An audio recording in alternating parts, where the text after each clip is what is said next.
question, and we briefly mentioned this on Twitter, that the talks of Michael Keaton returning as Batman for the 2022 Flash film.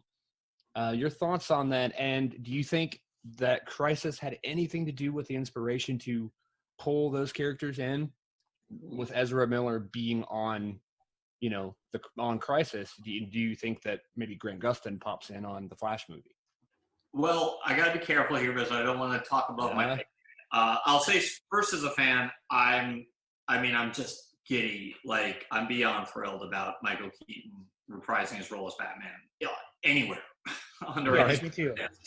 It's just, it's one of those things that, like, I never thought I would live to see the day. So this is very exciting to me, and thank God.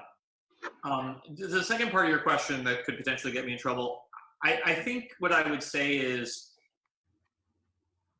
when we did Crisis, it ended up sort of prompting conversations about the multiverse. And I think when we had Ezra Miller on Crisis, you saw that, like, Jim Lee had announced or tweeted or both about how, DC was really leaning into the multiverse and embracing that aspect of its legacy. I could not personally be more thrilled. I've long felt that, it's funny, everyone talks about, the Marvel Cinematic Universe, and there have been a lot of people, not just DC, like there's a lot of people who have tried to replicate Marvel's success.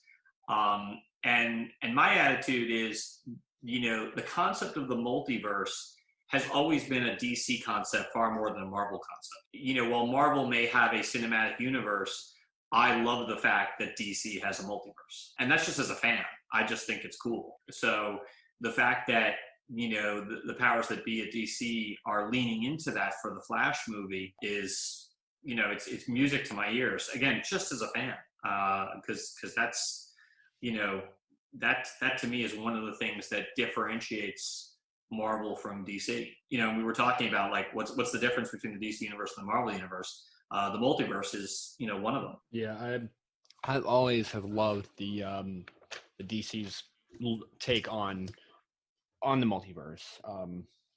Not to take away from the Marvel films, but their explanation of time travel and changing historical events and different timelines.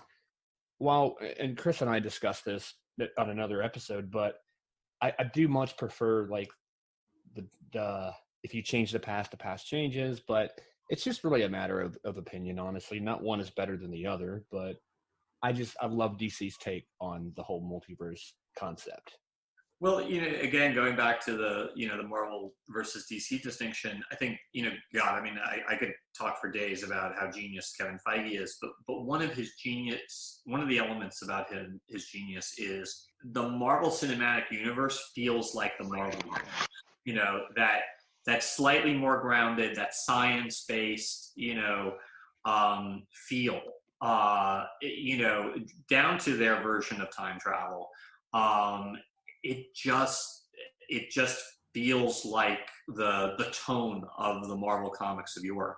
And I think that's, again, I approach all these things as a fan first, and as a fan, I just, I'm in awe of what he's done. That's a good perspective to take on that. I never really considered the fact that it does go in with the tone of the actual overall comics.